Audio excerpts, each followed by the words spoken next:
आप देख रहे हैं लाइव इंडिया हर पल। पूर्णिया के सांसद पप्पू यादव ने राज्यसभा चुनाव में कथित ऑपरेशन लोटस को लेकर बीजेपी पर बड़ा हमला बोला है। उन्होंने आरोप लगाया कि बिहार के नेता प्रतिपक्ष तेजस्वी यादव को नेता प्रतिपक्ष की कुर्सी और ईडी सीबीआई का डर दिखाकर लोकतंत्र का अपहरण करने की कोशिश की गई है। उन्होंने दावा किया है कि इस पूरी कवायद में राजद के कुछ नेता और विधायक भी शामिल थे तथा विधायकों तक संदेश पहुंचाने के लिए बिचौलियों और राजनीतिक संपर्क रखने वाले लोगों का इस्तेमाल किया गया है। पप्पू यादव ने आरोप लगाया कि इसके लिए बिहार में 100 करोड़ रुपए भी आए और पूरे मामले की सीसीटीवी फुटेज एवं अन्य साक्ष्यों की जांच भी होनी चाहिए। पप्पू यादव ने बिहार में लगातार हो रहे एनकाउंटर पर भी सवाल उठाते हुए कहा कि भ्रष्टाचार के मुद्दों से ध्यान भटकाने के लिए ऐसी घटनाएं कराई जा रही है। उन्होंने भरत तिवारी के एनकाउंटर को फर्जी और निंदनीय बताते हुए कहा कि वह ना अपराधी था, ना हिस्ट्री शीटर और ना ही उसने पुलिस पर फायरिंग की थी। उन्होंने मामले की न्यायिक जांच, दोषियों पर कार्रवाई और भरत तिवारी को शहीद का दर्जा देने की मांग की है। झारखंड राज्यसभा प्रकरण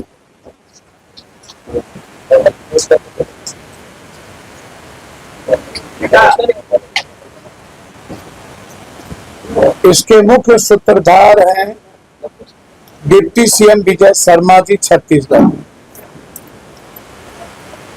आरके कंस्ट्रक्शन बेगूसराय जो गया और रांची रेलवे स्टेशन को मॉडिफिकेशन कर रहे हैं, बड़ा कॉन्ट्रैक्टर हैं, एक मंत्री के नजदीकी है। तीसरा है शिवनाथ साहू जो बड़े बस कंपनी बिजनेसमैन है छत्तीसगढ़ के। आरके कंस्ट्रक्शन के मालिक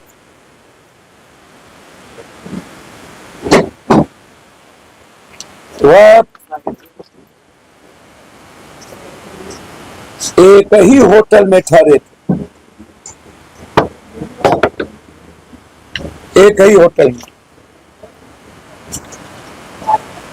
विजय शर्मा डिप्टी सीएम, ये दोनों आदमी, और एक है निजामुद्दीन एक्स एमएलए जीएमएम, वो 19 नंबर रूम में ठहरे थे गेस्ट हाउस सरकार। दूसरा है हमारे एक सांसद गोड्डा के, एक बांका के। तीसरा है कोई महासेठ जो आरजेडी से, हमको नहीं नाम पता, जिनका रिश्ता शिवनाथ साहू से अधिक है। और एक है कोयला माफिया जिसके यहाँ ईडी का रेड हुआ था, लाल धनबाद के। रेडिसन ब्लू स्टार में ठहरे थे। और एक है कोई मनोज मंडल नाम का आदमी जो बीजेपी दफ्तर में थारा रांची, और वही निजामुद्दीन जो झारखंड में जो निजामुद्दीन एक्स एमएलए हैं, उनको लिफाफा पहुंचाने का काम मनोज मंडल, जिनका नंबर है 9006397913, झारखंड बीजेपी कार्यालय में ये थे। ये सीसीटीवी में कैद है। 19 नंबर में निजामुद्दीन जीएमएम से मिले, वो सीसीटीवी में कैद है। और यही व्यक्ति का बात व्हाट्सएप पर विजय शर्मा जी डिप्टी सीएम से हुआ। करमवीर सिंह महासचिव है बीजेपी के, उनसे मनोज मंडल की बातचीत हुई। निजामुद्दीन की 3 बार बातचीत मनोज मंडल से। ये सभी लोग शिवनाथ ट्रेवल्स के मालिक हैं। इन्हीं के बस से कई 100 करोड़ रुपया झारखंड आया। एक बड़े बालू माफिया जो आरजेडी में हैं, जो विभिन्न जगहों से घूम घूम करके राजनीति करते हैं, और एक महासेठ, इन लोगों को लोटस करवाया गया। बिहार के एक शीर्षस्थ बड़े नेता ने एक सांसद के साथ गठबंधन सामंजस्य करके यह धमकी दिलवाया गया कि एलओपी मात्र एक एमएलए के कारण आप बने हुए हैं, यदि 2 एलओपी हम तोड़ लिए एक भी तो आपकी एलओपी चली जाएगी। एलओपी की धमकी दी गई, ईडी की धमकी दी गई। लोटस की जिम्मेदारी रांची में सरजुग राय को दिया गया, ऑपरेशन लोटस। सरजुग राय जी ने एक निर्दलीय बड़े विधायक से संपर्क में हुए। गवर्नर हाउस से उनका काफी अच्छा संबंध है, उस एक्शन निर्दलीय एमएलए का। वह डील हुए वहां से। सरजुग राय जी की भूमिका कांग्रेस को छोड़ करके सरकार कैसे रहेगी बचेगी इसको लगाया गया, जिसमें ईडी कांग्रेस के हमारे 2 बड़े विधायकों पर लगातार, एक जो धनबाद परिक्षेत्र में है, एक रांची परिक्षेत्र में, जिन पर लगातार दबाव बना रहे हैं ईडी का।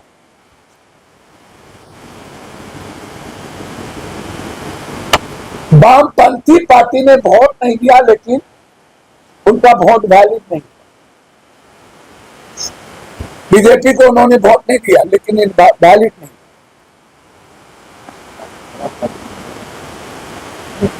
रामगढ़ पटेल चौक पर यही मनोज मंडल 3 लिफाफा पहुंचाया, और यही मनोज मंडल निजामुद्दीन जी को 3 लिफाफा पहुंचा। यही मनोज मंडल, जिनका नाम आपको मैंने दिया। और छत्तीसगढ़ से लगभग 100 करोड़ रुपया पटना आया। उनका नाम अभी नहीं खोलूंगा, माध्यम कौन है। और एक सांसद, 2 सांसद आरजेडी के रेडार पर हैं, कभी भी वो बीजेपी उसको तोड़ सकती। इसीलिए बीजेपी ना तोड़े, एलओपी ना जाए, ईडी से सुरक्षित रहे। इन सारे मुद्दों को लेकर पूरी पार्टी को सेकुलरिज्म के साथ खिलवाड़ किया गया, लोकतंत्र को खत्म किया गया। यही यहां लालू यादव होते तो वो मरना पसंद करते, लेकिन अपनी पार्टी को, अपने मंत्री को, अध्यक्ष को, मंत्री का क्या दोष? मंत्री बगैर नेतृत्व का वोट दे ही नहीं सकता। मंत्री बगैर, अध्यक्ष बगैर नेतृत्व के कह नहीं जा सकते। और ये सारा डर पटना को दिखाया गया। और वो 3 लिफाफा जो मनोज मंडल के द्वारा पहुंची, वो सीसीटीवी फुटेज में बीजेपी कार्यालय में भी आप उसका फोटो निकाल सकते हैं, और निजामुद्दीन में भी निकाल सकते हैं, और रामगढ़ चौक पर भी निकाल सकते हैं पहुंचाने की। और यहाँ के पैसा, एक कोई सेठ है, एक कोई बालू माफिया है, उन्होंने साहू के माध्यम से यहाँ पैसा पहुंचा, और एक एमपी के माध्यम से सरकार की खबर पहुंचाई गई कि आप यदि वहां सपोर्ट नहीं करेंगे तो आपकी एलओपी चली। तब जाकर के नत्थी जो भी हो, परिमल नथवानी बड़ा घमंड है इसको, ये अथवानी नथवानी को। इस पर हॉर्स ट्रेडिंग का मुकदमा चलना चाहिए, इसकी जांच होनी चाहिए, इंक्वायरी हो, और कांग्रेस और सीएमएम को अविलंब आरजेडी को गठबंधन से निकालना चाहिए। धन्यवाद। दूसरी बात जो सबसे इससे भी महत्वपूर्ण है, लगातार बिहार में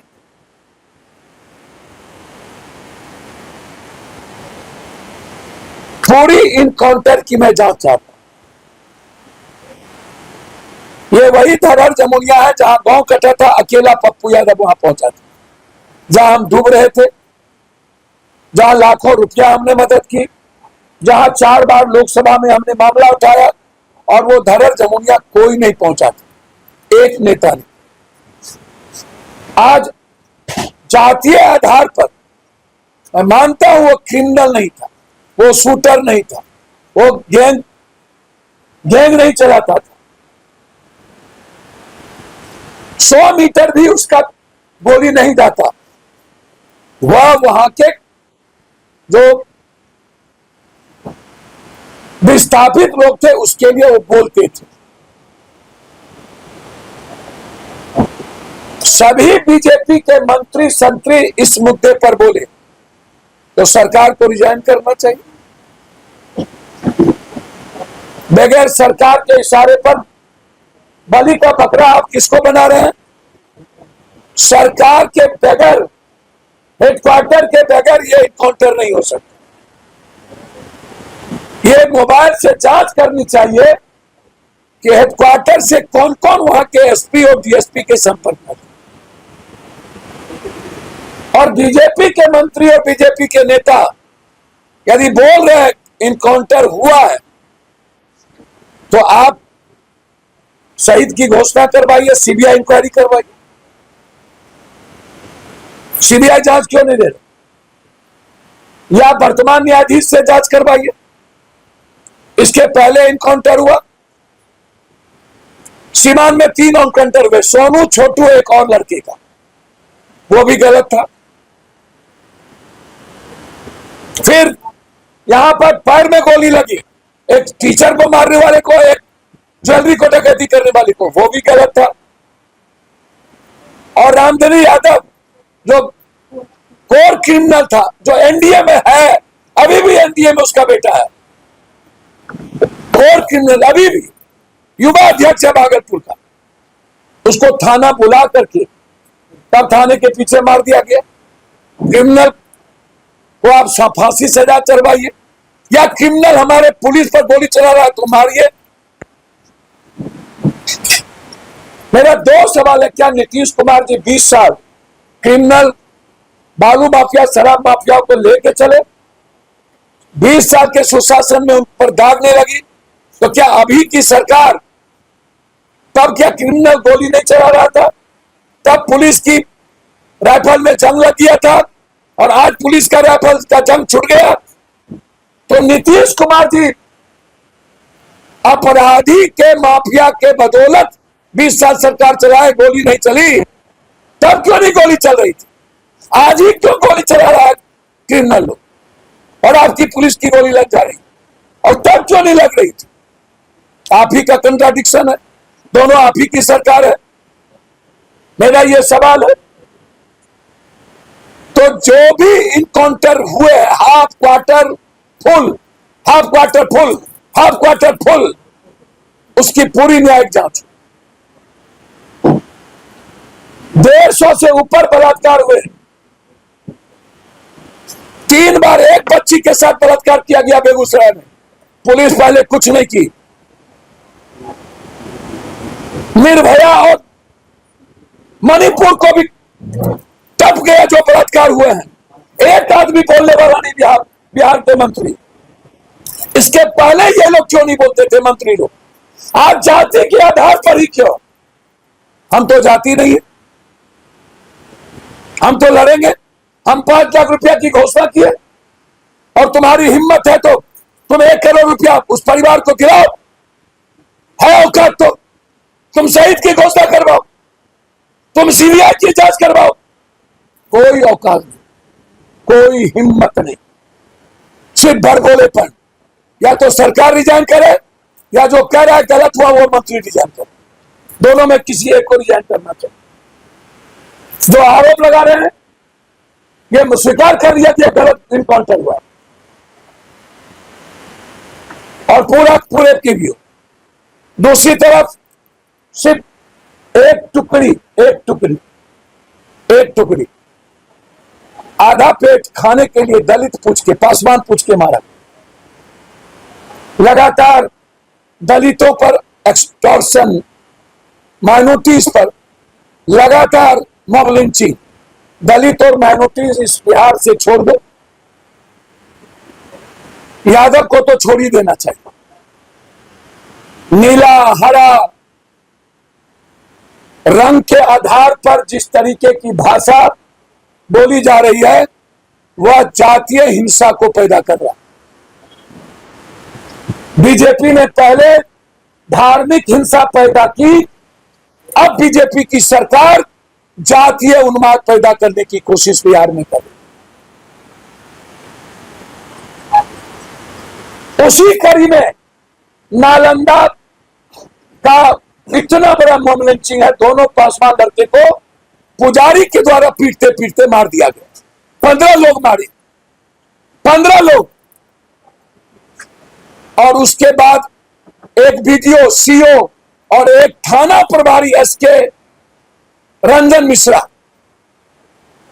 3 आधा दर्जन लड़की और 2 दर्जन लड़का, चौधरी, साहू, पासवान, राम, शाह, यादव, ये लोग डिग्री कॉलेज को नगर नौसा में ही रहने दिया जाए, इसके लिए बच्चे आंदोलन कर रहे थे।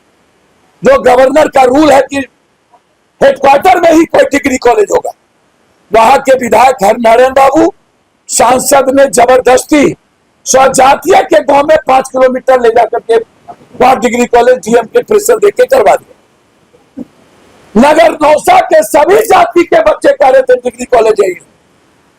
हमारी बेटी के कनपट्टी पर गोली सटाया गया, बोला मार देंगे, नचनिया हो, गाली देंगे तो आप ठीक कर लीजिएगा। हमारी मां को, क्या नाम है, रितिया पासवान, मारते मारते नंगा कर दिया। क्या नाम है, रीता शाह, मारते मारते, वो शाह, मारते मारते। क्या नाम है, जाधव, तीनों लड़की को घसीट के थाने में 22 साल, 23 साल, 24 साल की लड़की को घसीट के जेल में बंद कर दिया। अब सोचिए क्या बीतती होगी उस कुमारी बच्ची पर। सिर्फ आवाज उठाया, उसको जेल में बंद कर दिया गया। क्या जालियांवाला बाग से भी खतरनाक घटना नहीं है? और कोई आवाज नहीं उठाया। पासवान के लिए क्यों नहीं, इस बच्ची के लिए क्यों नहीं, उस बींद की बेटी के लिए क्यों नहीं? ये बिहार इतना स्वार्थी हो गया। आज हम लोग मानवाधिकार जा रहे हैं, 24 को गवर्नर साहब से मिलेंगे, वो अभी बाहर हैं। और नगर नौसा से बिहार शरीफ, नगर नौसा की इतनी बड़ी जालियांवाला हादसा, 40 बच्चे को जेल भेज दिया, शाह, पासवान, राम और यादव को, और सबको कहा गया कि भरत तिवारी की तरह घटना कर देंगे। रिकॉर्ड है, बच्ची को जो पीटा जा रहा है थाना में, उसका रिकॉर्ड है। जो कनपट्टी में रिवॉल्वर सटा गया है छोटी बच्ची को, उसका रिकॉर्ड है। कल हम गए तो पुलिस देख करके बाबू को मार देगा, मार देगा, ऐसे करने लगी वो बच्ची। पुलिस आ गया, मार देगा, मार देगा, मार देगा, मम्मी मार देगा, ऐसे कर रही थी वो बच्ची। अब सोचिए आतंक, एक तरफ गुंडा राज, एक तरफ पुलिस का गुंडा, दो गुंडा राज। जबरदस्ती मार दो, जबरदस्ती घर ढुक जाओ, जबरदस्ती केस न लो, जबरदस्ती बलात्कारी का केस दो, बलात्कारियों को बचाओ, बेटी का केस न लो। इतना ही नहीं, इतनी लाठी चली, हमारी बच्ची और परिवार के लोग इलाज करने के लिए जब नगर नौसा अस्पताल में गए तो वहां से भगा दिया गया, इंजोरी नहीं किया गया, दवाई नहीं दिया गया। वहां के हॉस्पिटल के डॉक्टरों ने मां बहन करके गाली दी, सब लोग प्राइवेट में जाके करा। इतना आतंक है वहां के थाना प्रभारी का। वहां का थाना प्रभारी अविलंब सस्पेंड हो, पीटीओ और सीओ डिस्चार्ज हो। हम पदयात्रा करेंगे नगर नौसा से भी कलेक्टेरिएट और जमुनिया से आरा। न्याय नहीं मिलेगा तो पदयात्रा भी होगी, न्याय नहीं मिलेगा तो बिहार बंद भी करेंगे। बिहार में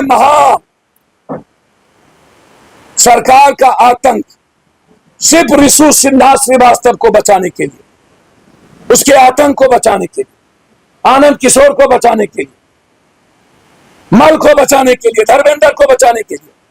और कौन कौन मंत्री इसमें इन्वॉल्व है? RWD उडको और भवन में उसको बचाने के लिए, FIR ना हो, मुद्दों को भटकाने के लिए, रिशु सिन्हा के केस को भटकाने के लिए आज इस तरह के बेचारे भरत तिवारी की निर्दोष हत्या की गई। अविलंब स्पीडी ट्रायल, कौन कौन इन्वॉल्व है उसका 302 में FIR और अविलंब FIR करके जेल।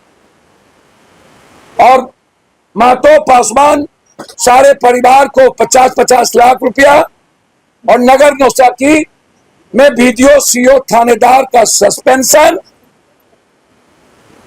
अंत में क्या यादव दलित माइनॉरिटीज को, EBC को बिहार में रहने का अधिकार नहीं है?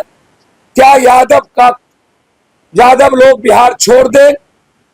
जिस तरीके से एक तरफ काउंटर करके रिशु सिन्हा और लालू यादव का घर और सिक्योरिटी का मुद्दा बनाकर फैसल खान और रोशन यादव बनाकर के मुद्दों को भटकाने की कोशिश की गई, जबकि कोई मुद्दा नहीं था। सरकार आनंद फानंद में गलत तरीके से जेल भेजा, जैसे गोली मारा, वैसे ही फैसल और रोशन के झगड़े में रिशु के मुद्दों को भटकाने की कोशिश। और बिहार के बढ़ते अपराध, इनको इतनी औकात है ना, तो पप्पू पांडे जी को पकड़ के दिखा लो। काहे गोपालगंज का SP को संत कर दिया है? केस तो करिए थे तुम, आज ही गया था। आनंदा पर भी तुमने केस किया था गलत तरीके से, नाच का कोई नहीं। हाँ, राइफल गलत थी, यदि राइफल में नाच हो रहा था तो गलत था, लेकिन नाच देखना गुनाह नहीं था। केस तो किए थे आपने, तो हाईकोर्ट तक जाने का मौका दिया। रोशन को तो 1 मिनट में गिरफ्तार कर लिया। पप्पू पांडे जी और आनंदा की तो गिरफ्तारी हो नहीं पाई। आपकी तो औकात नहीं है, हिम्मत नहीं है, हैसियत भी नहीं है किसी। सिर्फ पप्पू यादव को आप मरवा सकते हो, पप्पू यादव को आप जेल भेज सकते हो, जितना गोली मारना हो खाएंगे। हम सुप्रीम कोर्ट और हाई कोर्ट में लिख के दे चुके हैं 3 बड़े अफसर और एक बड़े नेता का नाम कि कौन कौन मुझे मरवा सकता है। मैं लिफाफा भेज चुका हूं चीफ जस्टिस ऑफ इंडिया और भारत सरकार को, और स्पीकर को लिख के दे चुका हूं। जब तक बच्ची के बलात्कार का घट नहीं रुकेगा, जब तक दलित और माइनॉरिटीज का एक्सटॉर्शन नहीं रुकेगा, मॉब लिंचिंग नहीं रुकेगा, जब तक इसके गलत इनकाउंटर होते रहेंगे, जब तक भरत तिवारी को न्याय नहीं मिलेगा, तब तक पप्पू यादव की लड़ाई जारी रहेगी। धन्यवाद।